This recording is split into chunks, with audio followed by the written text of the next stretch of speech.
Kita mau belajar tentang sosok pribadi di Alkitab yang namanya Kaleb. Kaleb ini seringkali dia overshadow gitu ya sama temannya yang namanya Yosua. Yosua ini karena punya kitab sendiri, terus kemudian dia memimpin, bahkan dia penerus daripada Musa yang memimpin bangsa Israel masuk tanah perjanjian. Dia punya partner yang sangat hebat dan orangnya ternyata vokal banget dan dahsyatnya luar biasa. Dan ada sebuah pernyataan Tuhan yang Tuhan berikan dalam hidupnya dia yang patut kita mengerti dan belajar. Tak selalu Tuhan menjawab doa, namun Dia beri yang terbaik di waktu yang tepat. Haleluya. Bapa yang baik, terima kasih buat hari yang baru, berarti ada kesempatan yang baru Tuhan. Kami mengucap syukur hari ini kembali Roh Kudus akan meneduhkan hati kami, menasehati kami, dan juga bahkan menegur kami Tuhan. Dan kami percaya Tuhan, kehidupan kami di dalam Tuhan, di dalam hadirat Tuhan selalu membawa perkara besar. Terima kasih Bapak, kami sambut firman kebenaran hanya di dalam nama Tuhan Yesus, Juru Selamat kami yang agung. Kami berdoa, kita sama-sama katakan amin, amin, amin, amin, amin, amin. Silakan duduk. Shalom. Sorry saya agak bindeng dikit. Jangan takut, saya nggak ada COVID. Saya kena alergi. Ada yang suka kena alergi? Saya kalau polusi alergi. Makin suka pilek-pilek gitu jadi. Oke, kita mau belajar tentang sosok pribadi yang waktu saya pelajari, saya di meja belajar saya merinding sendiri. Jadi saya mau ajak Bapak Ibu untuk merinding bareng-bareng saya ya. Oke. Ini luar biasa banget ya dan dahsyatnya luar biasa.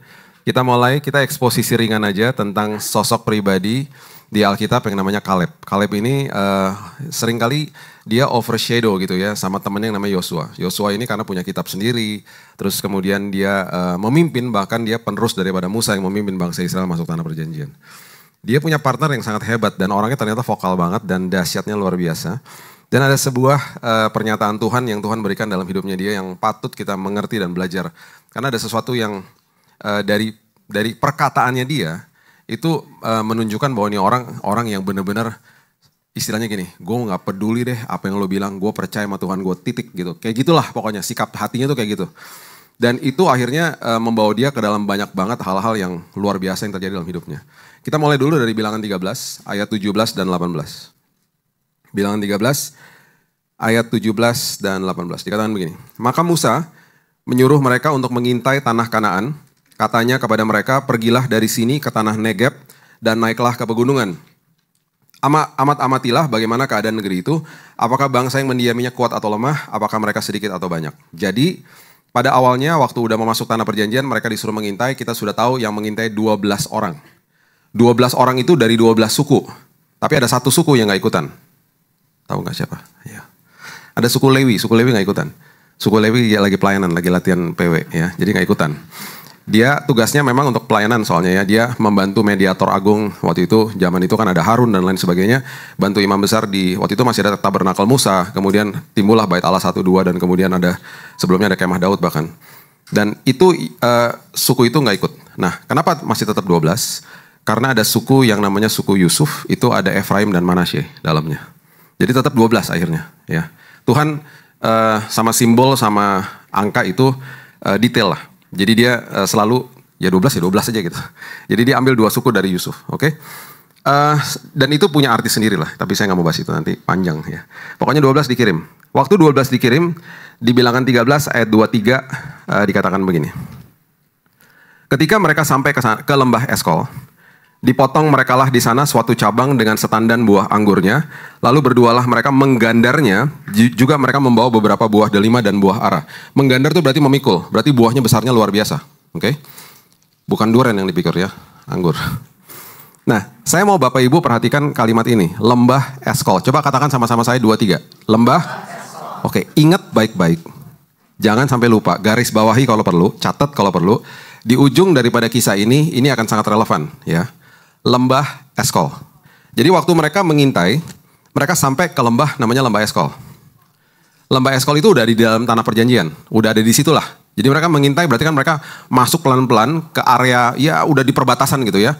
Mereka tiba di lembah Eskol, waktu mereka sampai di sana mereka lihat di situ bukti bahwa tanah perjanjian itu luar biasa dengan segala macam buah yang dahsyat. Dan harus digandar berarti harus dipikul. Karena begitu besarnya buah-buah itu. Oke. Perhatikan ayat 24. Tempat itu dinamai orang lembah Eskol karena tandan buah anggur yang dipotong orang Israel di sana. Sesudah lewat 40 hari, pulanglah mereka dari pengintaian negeri itu. Jadi mereka mengintai berapa lama? 40 hari. Ini ada artinya semuanya, nanti kita bahas ya.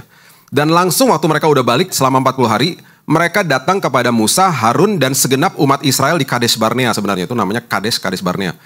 Jadi mereka menghadap nih, memberikan laporan kepada Musa, Harun, sama seluruh bangsa Israel. Ya, mereka membawa pulang kabar kepada keduanya, dan kepada segenap umat itu, dan memperlihatkan kepada sekaliannya hasil negeri itu. Itu sama aja kayak gini nih, kayak saya ketemu sama teman gitu ya. Terus saya bilang, lu tahu nggak? Gue baru dengar nih kesaksian dari teman gue. Wah, Tuhan emang dahsyat ya buat dia ya.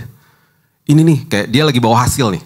Bawa hasil bahwa Tuhan itu memang luar biasa, kehidupan anak-anak Tuhan ditanggung penuh sama Tuhan, masa depannya ditanggung penuh. Terus ini lagi cerita nih, lo tahu nggak teman gue nih, teman ini dan lain sebagainya, kesaksiannya dahsyat. Itu kayak gitulah kira-kira. Lagi ngasih tahu bahwa memang Tuhan luar biasa, Tuhan dahsyat, Tuhan memelihara anak-anaknya. Mereka bilang begitu ya. Terus udah gitu ayatnya yang ke-27 coba lihat. Ayat yang ke-27. Ini mereka sambung lagi, ya mereka masih sama-sama nih, masih sepakat ya 12-12-nya. Mereka bilang begini, mereka menceritakan kepadanya, kami ini sudah masuk ke negeri kemana kau suruh kami, dan memang, perhatikan kalimat ini, dan memang, negeri itu berlimpah-limpah susu dan madunya, dan ini hasilnya, ada buah yang besar-besar. Memang ya, kalau Tuhan udah janji sama kita, masa depan kita memang luar biasa loh. Dahsyat, memang Tuhan luar biasa. Ngomong gitulah semua-semuanya. Tiba-tiba, dari 12 ini mulai kepisah nih. Tiba-tiba yang 10 ngomong begini. Ayat 28. Yang 2 enggak ikutan, hanya 10. Tiba-tiba yang 10 ngomong gini. Namun bangsa yang diam di negeri itu kuat-kuat, kota-kotanya berkubu dan sangat besar, juga keturunan enak telah kami lihat di sana. Tiba-tiba yang 10 ngomong begitu. Ya. Terus udah gitu ayat 32 ini mengerikan sebenarnya. Ayat 32 Alkitab mencatat dengan sangat detail, mereka mulai memberitakan kabar busuk. Jadi istilahnya ginilah, kira-kira gini. Tuhan kasih kita masa depan yang penuh pengharapan. Nih dikasih. Yang kita lihat bukan kebaikan Tuhan, yang kita lihat keburukan yang ada di sekitarnya. Dan udah pasti mata kita akan lihat kebusukan dan keburukan dunia. Udah pasti, gak mungkin enggak. Dari kita lahir sampai kita nanti menutupkan mata, kita akan melihat justru penyakit, masalah, dan semua keribetan dunia. Kita akan lihat Yesus, gak akan pernah lihat Yesus. Gak akan pernah lihat Yesus secara fisik. Yang kita lihat masalah. Udah gitu, kalau kita berani-berani ngomong begini, iyalah, udahlah, masalah gue tuh berat banget lah, besar banget lah, udahlah, inilah, itulah, dan lain sebagainya. Kita mulai ngeluh. Alkitab mengatakan dengan jelas, itu sama dengan kabar busuk. Ya, mereka katakan begini. Juga ayat 32. Mereka menyampaikan kepada orang Israel kabar busuk tentang negeri yang diintai mereka dengan berkata, negeri yang telah kami lalui untuk diintai adalah negeri yang memakan penduduknya. Dan semua orang yang kami lihat di sana adalah orang-orang yang tinggi-tinggi perawakannya. Yang 10 tiba-tiba ngomong begitu. Yang 2 bengong dong. Lihat-lihatan pasti siapa itu? Yosua dan Kaleb. Emang besar sih mereka. At the end of the day, dua-dua yang tadinya ngelihat raksasa itu akhirnya akan ngomong begini. Emang mereka besar sih, betul mereka besar. Tapi Tuhan kita tuh lebih besar guys. Jadi mereka diam nih di sini. Mereka gak ngomong apa-apa. Pasti ada kebingungan dan mereka pasti akan bengong ngeliatin 10 temen yang tiba-tiba ngomong begitu. Kabar busuk. Saya waktu divonis mati 3 bulan. Yang ada di tangan saya itu berita busuk. Tapi saya gak mau keluarkan dari mulut saya berita busuk itu. Yang saya bilang sama istri saya, dan ketika teman-teman saya datang ke kamar dan mereka mulai nangis ngeliatin kondisi, saya tinggal 60 kilo udah kayak tengkorak, kalau ngeliatin foto saya udah kayak, serius lu Bil, lu kayak gitu dulu. Teman-teman saya yang datang ke kamar, nangis ngeliat saya. Bil, setelah 3 jam, 2 jam hangout di situ, kok lu semangat banget sih? Kok dari tadi nggak ada kata-kata yang kayaknya lo nggak optimis dan lain sebagainya. Saya bilang ini, saya menolak memperkatakan kabar busuk dari mulut saya. Karena selagi ada hari esok pasti ada pengharapan. Saya nggak peduli dokter mengasih tahu apa sama saya. I don't care. Karena bagi saya, Yesus sudah katakan selesai di kayu salib. Ketika dia katakan selesai, tetelestai, itu berarti apa? Kesembuhan, pemulihan, pemeliharaan Tuhan sudah disiapkan bagi saya. Rugi, saya bilang ini, rugi gue. Kalau gue gak percaya sama pemeliharaan Tuhan. Rugi, yang rugi gue sendiri. Gue happy bro tiap hari, saya bilang gitu. Lo tanya bini gue nih. Tiap hari, tanya sama dia. Tiap hari kita ketawa-tawa nonton film kartun. Tiap hari kita ketawa-tawa nonton TV channel kuliner. Mau makan apa lagi besok? Itu yang saya ngomongin sama istri saya, kita ketawa-ketawa tiap hari berdua. Beberapa kali dokter masuk kamar, bawa lab test saya nih, makin buruk dibawa besoknya nih.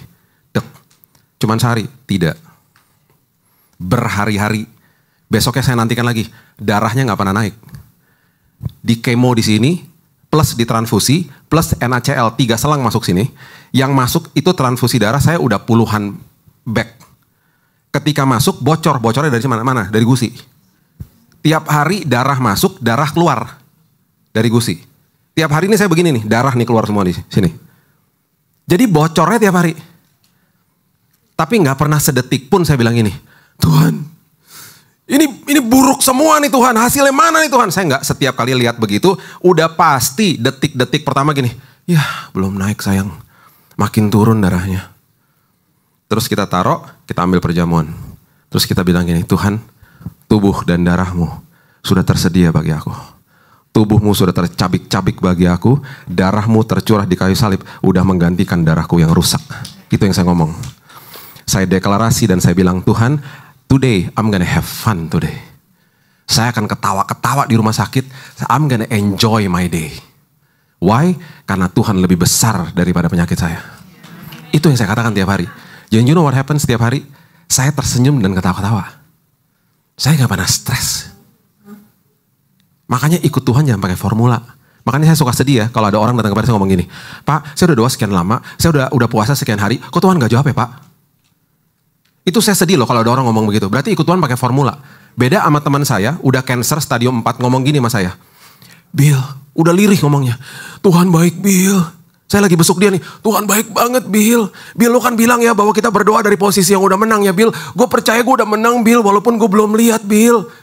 Bill tiap hari ada hari esok pasti ada pengharapan ya Bill. Gue percaya sama Yesus. Dia gak pernah pakai formula. Pakai keintiman sama Tuhan. 2 bulan lalu saya ke apartemen dia. Sembuh total. Sembuh. Sehat, jalan biasa, gemuk dan lain sebagainya. Makanya ya ikut Tuhan jangan pakai formula. Ikut Tuhan pakai intiman. Yesus gak pernah bawa agama. Dia bawa hubungan. Makanya jangan terjebak di dalam ranah agama. Makanya saya selalu ingatkan jemaat apa? Hormati agama Kristen, hormati sinode, hormati denominasi, hormati tata ibadah. Jangan dikultuskan. Jangan dikultuskan juga hamba Tuhan. Hamba Tuhan tuh penyampai kabar keselamatan, bukan mediator. Mediatornya Yesus. Jadi jangan dikit-dikit begini. Pak doain dong Pak. Buat apa? Anak saya mau kuliah Pak. Ayo Pak doain. Pak tolong doain dong Pak. Kenapa? Ada encok-encok dikit di sini Pak. Pak tolong doain dong Pak, kenapa anak saya pengen nikah loh Pak, gak dapat baju Tuhan. Minggu lalu di mall, aduh Pak Billy udah lama saya cari-cari Pak, aduh tolong doain dong Pak, tolong doain Pak, doain apa?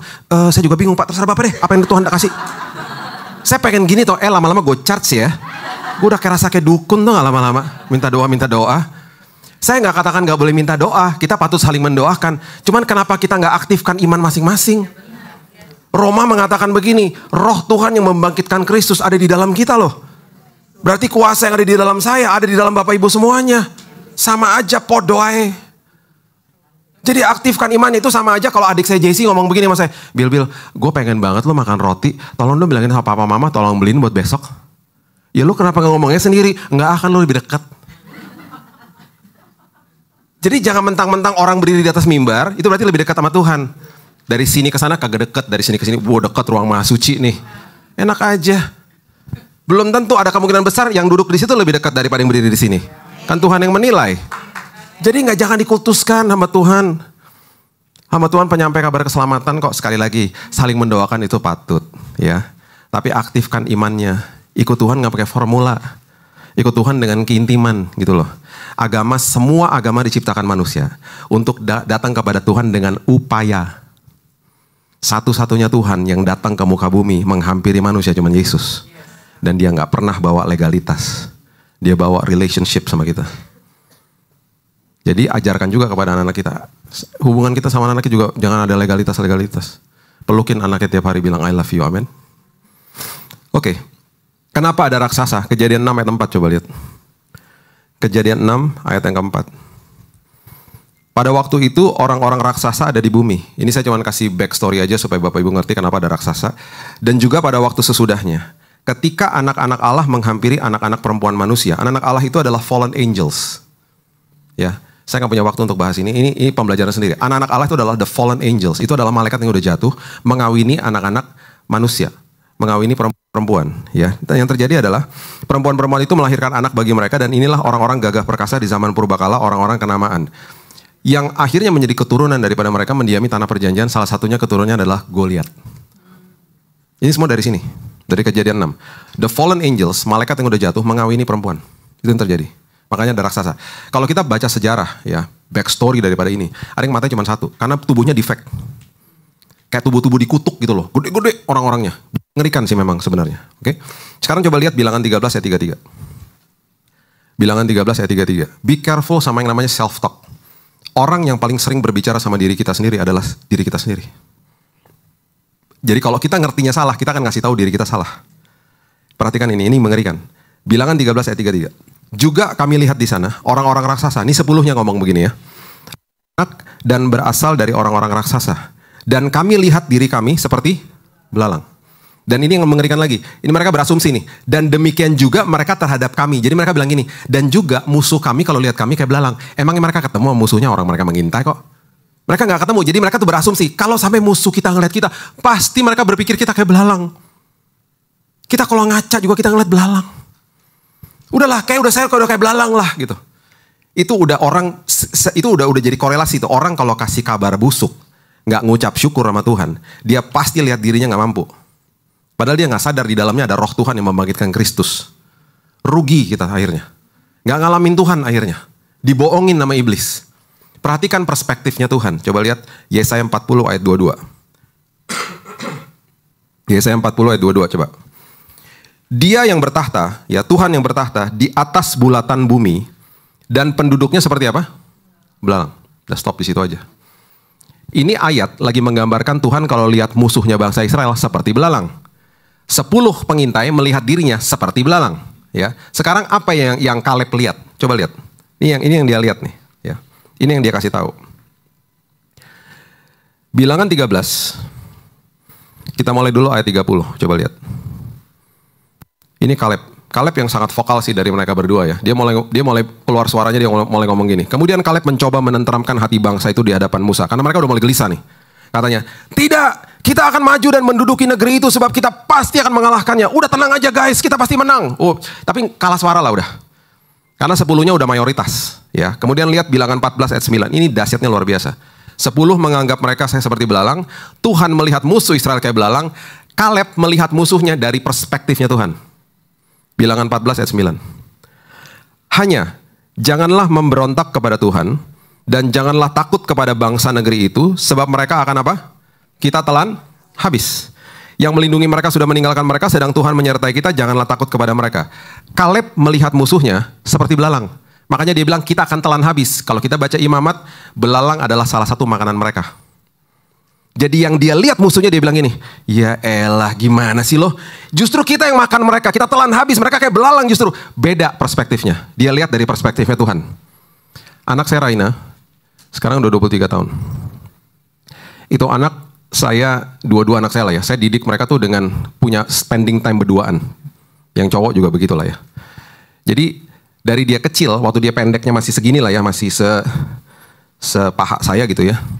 Itu kita punya waktu dan saya selalu sebut namanya dating time berduaan sama dia. Jadi saya belajar Princess Disney. Saya belajar Powerpuff Girl. Saya masih ingat tuh namanya ada Blossom kan. Terus saya belajar Barbie ya untuk ngobrol sama dia. Saya menuai hasilnya sekarang. Dia baru lulus dia masih tinggal di LA dan dia udah kerja dan hari ini dia setiap bulan berkhotbah di beberapa gereja untuk anak-anak youth. Ya, saya menuai hasilnya sekarang. Saya lihat luar biasa dia bertumbuh di dalam kasih karunia Tuhan. Tiap hari kalau telepon saya berjam-jam tuh, dia bilang, dia ngomong soal firman Tuhan. Dad, aku dapat pewahyuan baru, Dad. Dad, aku begini, Dad, gitu. Tiap hari. Karena dulu waktu masih kecil, kalau saya khotbah, saya ajak sama saya. Adiknya juga begitu, tapi caranya beda lah. Adiknya dengan gayanya dia, karena laki sama laki kan lebih nyambung saya sama dia.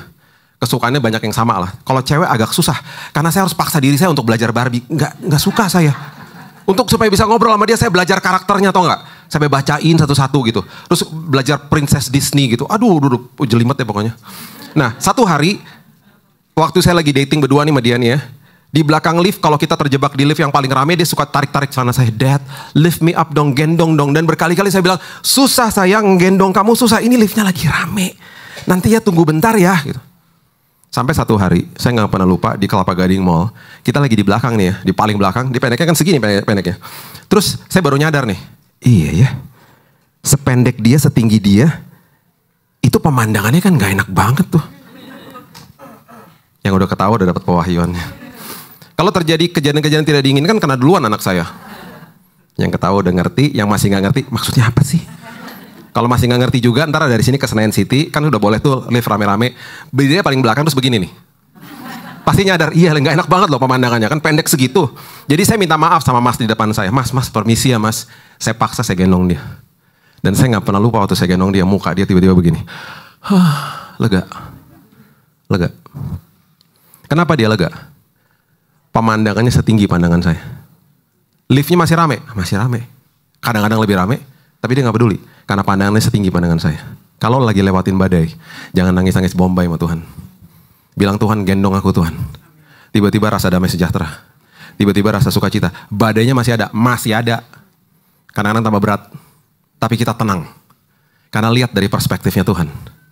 Itu yang Kaleb lakukan. Dia lihat musuhnya, dia bilang, kita telan habis guys. Justru mereka yang kayak belalang. Dan ini yang Tuhan katakan.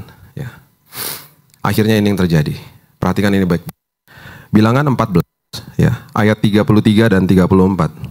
Gara-gara 10 pengintai. Bapak Ibu kalau pernah berpikir, kenapa bangsa Israel mengembara 40 tahun, ini jawabannya. Bilangan 14, ayat 33 dan 34. Dan anak-anakmu, ya ini Tuhan yang katakannya, akan mengembara sebagai pengembala di padang gurun 40 tahun lamanya. Dan akan menanggung akibat ketidaksetiaan sampai bangkai-bangkaimu habis di padang gurun. Kenapa 40 tahun? Nih lihat. Sesuai dengan jumlah hari yang kamu mengintai negeri itu, yakni 40 hari, 1 hari dihitung 1 tahun. Jadi 40 tahun lamanya kamu harus menanggung akibat kesalahanmu supaya kamu tahu rasanya jika aku berbalik daripadamu. Jadi kenapa 40 tahun? Karena mereka mengintai 40 hari. 1 hari dihitung 1 tahun. Jadi gara-gara 10 pengintai yang gak percaya, mereka dihukum 40 tahun. Nah sekarang pertanyaan saya gini. Kaleb sama Yosua kan gak ikut-ikutan. Kan mereka percaya. Kan mereka yang bilang, Tuhan kita lebih dahsyat, tenang aja gitu. Kan mereka percaya. Gara-gara 10 pengintai, Kaleb sama Yosua ikutan kena hukuman 40 tahun. Gara-gara Adam sama Hawa, kita ikut-ikutan kena hukuman dan kena yang namanya dunia penuh dengan dosa. Tapi kita punya mediator agung namanya Yesus. Kita sudah diselamatkan, ditebus sama Yesus, kita sudah memiliki kehidupan kekal nantinya. Tetapi hari ini, gara-gara Adam sama Hawa, kita kan tinggal di dunia yang penuh dengan kegelapan. Dunia yang penuh dengan penyakit, dunia penuh dengan kecelakaan. Kan itu masih ada di sekeliling kita. Apa yang Tuhan lakukan? Coba lihat. Ya. Perhatikan ini baik-baik. Coba lihat ini dulu. Bilangan 14 ayat 24. Bilangan 14 ayat 24. Saya suka dengan kalimat ini perspektifnya Tuhan tentang Kaleb. Dia katakan begini. Tetapi hambaku Kaleb, karena apa? Lain jiwa yang ada padanya dan ia mengikut aku dengan sepenuhnya. Akan kubawa masuk ke negeri yang telah dimasukinya dan keturunannya akan memilikinya. I give you promise. Yang lain gak boleh masuk, kamu boleh masuk. Terus yang keren banget, yang luar biasa dia bilang gini, Kaleb itu lain jiwa. Kenapa dia lain jiwa? Karena dia punya, itu bahasa Inggrisnya different spirit. Punya roh yang berbeda karena dia percaya sama saya. Berarti orang yang gak percaya sama Tuhan artinya adalah kelainan jiwa. Orang yang percaya sama Tuhan lain jiwa, orang yang gak percaya sama Tuhan kelainan jiwa. I love this. Ini kisah yang dahsyat dan Tuhan pelan-pelan kasih tahu. Bapak Ibu tahu apa yang terjadi? 10 pengintai itu pernah dengar namanya? Pasti gak pernah dengar. Itu ada di bilangan 13. Nafbi, Palti, Galdi, ada semua namanya. Gak pernah dengar toh? Karena bukan pahlawan iman. Kita masih mendokumentasikan anak-anak kita pakai nama Yosua dan Kaleb. Mereka nggak boleh masuk, mereka kena tulah. Generasi mereka nggak boleh masuk. Dan mereka akhirnya yang boleh masuk itu Yosua sama Kaleb. Dan keturunan berikutnya yang muda-muda. Mereka sebelum masuk ke tanah perjanjian di tanah Gilgal disunat dulu. Karena Alkitab mengatakan di Yosua 5 mereka memiliki celah Mesir, paradigma Mesir masih ngelekat sama mereka dari generasi pertama. Jadi disunat dulu, disunat supaya ada hadirat Tuhan. Itu dulu kan pakai semuanya serba fisik. Akhirnya mereka boleh masuk sama Yosua dan Kaleb. Oke, ini yang saya mau tutup sama ini. Ini luar biasa.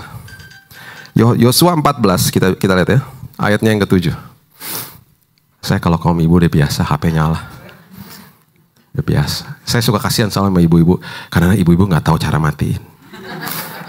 Jadi saya udah biasa, nggak apa-apa bu, it's okay. Saya pernah loh ya, ada yang nyala HP-nya di depannya. Dia sampai gini-gini saking paniknya, kelempar ke belakang loh. Saya kasihan banget ya, karena benjol loh yang di belakang, kena HP. Terus ada satu lagi ya, HP nyala di depan sini juga nih. Ada 5 ibu datang, semuanya mau matiin HP kagak ada yang bisa. Mereka panik banget, sampai saya kasihan kan ya. Orang multimedia lari ke depan langsung gini tante, tak mati langsung. Ibu-ibu tuh kasihan. Suka-suka gaptek gitu ya. Yang paling parah ini, kalau ini parah sih ya, ini parah banget. Lagi khotbah nih. Ada ibu-ibu di depan loh ya. Dia HP-nya nyala kan. Dia angkat loh sama dia. Iya, aku lagi dengar khotbah. Pastor Billy, oh ya nanti telepon lagi. Udahlah, Ngana nanti jangan ganggu dong. Ini lagi ibadah Jo gitu. Ditaruh teleponnya. Oke Pastor, terusin Pastor. Tadi saya baru mau bilang tante, kalau misalnya dia nanyain saya, bilang saya lagi sibuk, lagi khotbah. Jadi saya udah lihat banyak lah. Saya nggak apa-apa kok. Saya ngerti ibu-ibu gitu. Tadi saya lupa di awal, ibu-ibu tolong bantu teman-temannya, ayo. Kadang-kadang suka bingung matiin HP-nya kan gitu. Mama saya jagoan, mama saya diajarin HP ya. Sekarang dia belanja online. Tahu nggak? Dia tuh umurnya 80 tahun. Nih saya on the way ke sini baru drop dia tuh di Immanuel kan kantor kita di situ. Di proklamasi. Saya baru drop dia, nanti abis ini saya jemput. Nanti jemput, kamu mau ke mall ya? Enggak mah, sebelahnya Senayan City. Dia kalau dengar mall tuh, kayaknya gimana gitu. Enggak mah, aku mau ibadah. Memang betul sebelah Senayan. Mama nggak boleh ikut ya? Boleh, tapi mama katanya mau ke kantor. Udah dicariin anak-anak di sini kan, itu staff kita sayang banget sama dia. Udah mama di sini ya ma. Nanti aku pulang, kita ke Plaza Indonesia. Aduh thank you ya mama diajak ke mall. Ampun deh. Itu ya, tau nggak dia di rumah sebutannya apa? Oma OTP. Tahu OTP? Kalau belanja online kan suka ada OTP kan? Iya kan, yang di SMS tuh kan. Jadi dia jagoan tuh lihat OTP, langsung masukin gitu. Mending kredit cardnya punya dia, kredit cardnya anak-anaknya punya. Jadi tiap bulan nih anak-anaknya, ma ini kenapa tagihan banyak banget ma? Udahlah, mama cuma beli bandeng kok, mama cuma beli beras kok, emang belinya gituan sih. Demen banget, tapi biarin lah ya 80 tahun ya udahlah. Jadi di rumah sebutan dia Oma OTP ya. Aduh. Oke, Yosua 14 ya. Saya mau tutup sama ini dahsyat banget. Yosua 14 ayat 7. Oke, saya jelasin gini. Waktu mereka masuk, mereka diundi nih. Semua suku diundi untuk dapat tanah. Kan ada 12 suku kan? Diundi kan? Diundi. Kaleb itu berasal dari suku namanya Yehuda. Suku Yehuda itu adalah suku yang cikal bakal nanti adalah keturunan Yesus. Oke? Tahu dia dapat tanah apa? Di waktu diundi, keluar undiannya, Tuhan lang kasih. Dia dapat tanah namanya tanah Hebron. Oke, kenapa Hebron itu sakral banget? Karena Hebron itu adalah kuburannya Abraham, Ishak, dan Yakub. Bagi mereka tuh sakral banget. Oke? Dan apalagi yang hebat di tanah Hebron? Sebentar saya kasih tahu. Oke, coba lihat Yosua 14 ayat 7. Coba lihat ini. Udah ya, dikasih ya tanah Hebron kan? Tetap harus dikanker, tetap harus diserang, tetap harus ditaklukkan tuh yang tinggal di situ. Oke? Yang tinggal di situ, yang menjaga tanah Hebron adalah raksasa yang paling besar. Tanah perjanjian tadi raksasa toh. Tanah Hebron itu biangnya raksasa. Ada ayatnya, bentar saya kasih. Itu paling besar di situ. Jadi mereka lagi ngobrol nih. Yosua sama Kaleb lagi ngobrol. Bro, ini undiannya keluar nih. Lu dapet tanah Hebron. Tapi bro, itu raksasanya gila-gila gede-gede banget. Tapi tenang aja lah. Mereka kan udah biasa sama janji Tuhan. Udahlah kita udah pasti menang. Tapi kita harus bertempur memang. Terus mungkin Yosua ngomong gini sama Kaleb. Bro, lu kan udah tuir bro. Lu udah tua. Udahlah lu jangan ikutan. Biar yang generasi muda aja nyerang. Tahu Kaleb bilang apa? This is what happened. Dia katakan begini. Aku berumur 40 tahun. Ketika aku disuruh Musa, hamba Tuhan itu dari Kades Barnea untuk mengintai negeri ini. Dan aku pulang membawa kabar kepadanya sejujur-jujurnya. Jadi dia kasih tahu nih, bro, lo inget nggak waktu kita lagi mengintai tanah perjanjian yang zaman itu tuh, gue tuh 40 tahun waktu saat itu, bro, dia bilang gitu. Oke. Terus udah gitu dia terusin lagi. Coba lihat ayat 10. Jadi sekarang sesungguhnya Tuhan telah memelihara hidupku, dia bilang gitu. Seperti yang dijanjikannya, karena memang gue kan mau dikasih tanah perjanjian. Dia lagi ngomong nih sama Yosua ya. Kini sudah 45 tahun lamanya sejak diucapkan Tuhan firman itu kepada Musa. Dan selama itu orang Israel mengembara di padang gurun. Dan kita ikutan nih, kena imbasnya 40 tahun. Jadi sekarang telah berumur nih, gue nih telah berumur 85 tahun hari ini. Jadi dia lagi kasih tahu, bro, waktu kita lagi ngintai itu gue lagi 40 tahun.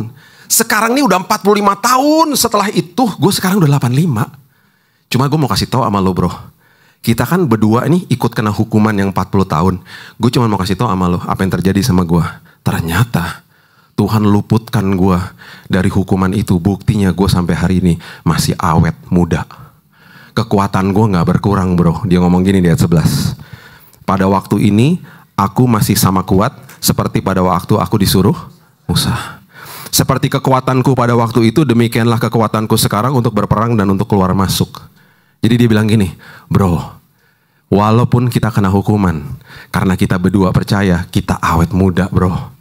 Dengan kata lain, kesehatan tubuh, jiwa, dan roh sudah dijanjikan kepada orang-orang yang percaya kepada Tuhan. Bapak Ibu boleh tinggal di dalam dunia yang penuh dengan penyakit. Kalau kita percaya, hidup kita akan punya umur panjang. Hidup kita diberikan sama Tuhan kesehatan tubuh, jiwa, dan roh. Sehat dan kuat. Sampai-sampai Kaleb ngomong gini di ayat 12 bagian yang pertama aja. Dia katakan begini, Yosua 14 ayat 12. Oleh sebab itu berikanlah kepadaku pegunungan. Bahasa Inggrisnya keren banget, dia bilang gini, bro, give me the mountain. Karena Hebron itu pegunungannya tinggi banget. Udah tinggi dan besar, dan yang ada di situ adalah raksasa yang paling besar. Give me the mountain. Gua akan maju, gua akan perang, gua akan ikutan karena gua masih kuat, bro. Gua nggak tua, bro, gua masih kuat. Gua 85 nih, gua masih kuat, dia bilang gitu. Coba lihat, saya akan tutup dengan ayat 13 dan 15. Ayat 13 ini buktinya. Yosua memberkati Kaleb bin Yefune. Diberikannya apa? Hebron, kepadanya menjadi milik. Oke, tanah Hebron dikasih. Perhatikan ayat ini, ayat 15. Nama Hebron dahulu ialah apa? Kiryat Arba. Arba ialah orang yang paling besar di antara orang enak. Jadi raksasa yang paling besar itu ada di situ. Dan amanlah negeri itu.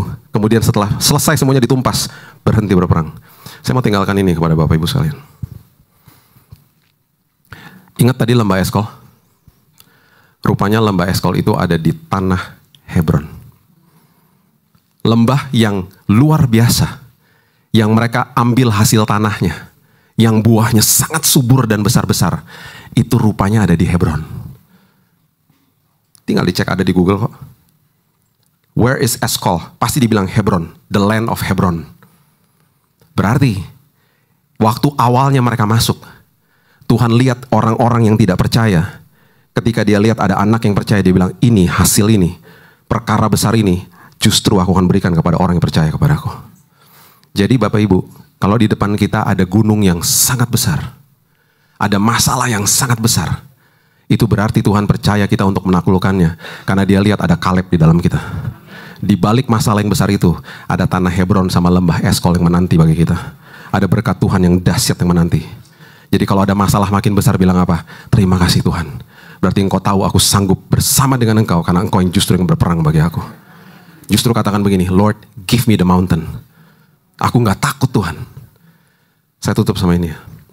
Saya didiagnosa bulan Januari. Dan dokter bilang gini, Pak, 3 bulan mati, paling kuat bertahan 6 bulan. Kalau Bapak sampai lewat 6 bulan, Bapak akan terus dirawat sampai Oktober. Waktu bulan Januari saya terima berita itu, kedua anak saya, Raina lagi kelas 3 SMA, Keaton itu kelas 6 SD.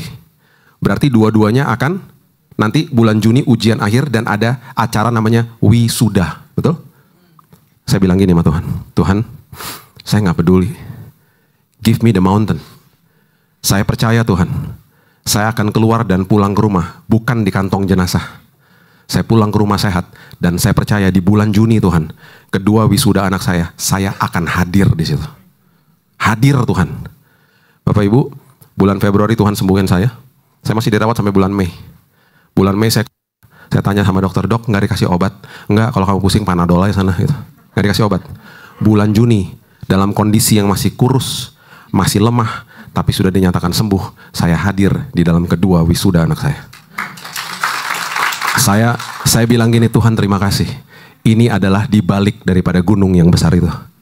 Jadi kalau ada gunung yang tinggi, berarti Tuhan percaya dan Tuhan lihat ada Kaleb di dalam kita. Give me the mountain, karena di baliknya ada berkat yang dahsyat.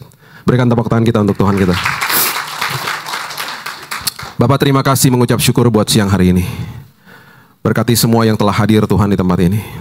Apapun pergumulan kami gak pernah mau mengeluarkan kabar busuk dari mulut kami. Yang kami akan katakan bahwa Tuhan kami lebih besar. Tuhan kami hebat. Kami jadi hebat karena Tuhan kami hebat. Kami luar biasa karena Tuhan kami luar biasa. Ada roh Tuhan yang membangkitkan Kristus ada di dalam setiap kami. Itu sebabnya Tuhan, apapun besarnya masalah kami akan deklarasi seperti Kaleb, give me the mountain.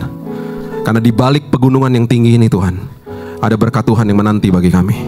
Ada lembah Eskol, ada Hebron yang menanti bagi kami. Karena kami begitu percaya bahwa Tuhan kami hebat, Tuhan kami luar biasa. Tuhan hari ini, siapapun yang lemah, siapapun yang sedang letih lesu, aku berdoa Tuhan, ada kekuatan yang baru daripada Tuhan. Kesehatan kami bukan sekedar di tubuh, tapi jiwa dan roh kami sehat dan kuat. Untuk terus berkarya melayani Tuhan. Umur panjang di tangan kanan kami. Dan hidup kami penuh dengan kesaksian. Meteraikan firman ini ya Tuhan. Dan kami akan jadi orang-orang yang selalu memuliakan nama Tuhan. Mempertontonkan kemuliaan Tuhan. Karena kami adalah anak raja. Di dalam nama Tuhan Yesus, kami sudah berdoa dan mengucap syukur. Kita sama-sama katakan amin. God bless you. Tak selalu Tuhan menjawab doa, namun Dia beri yang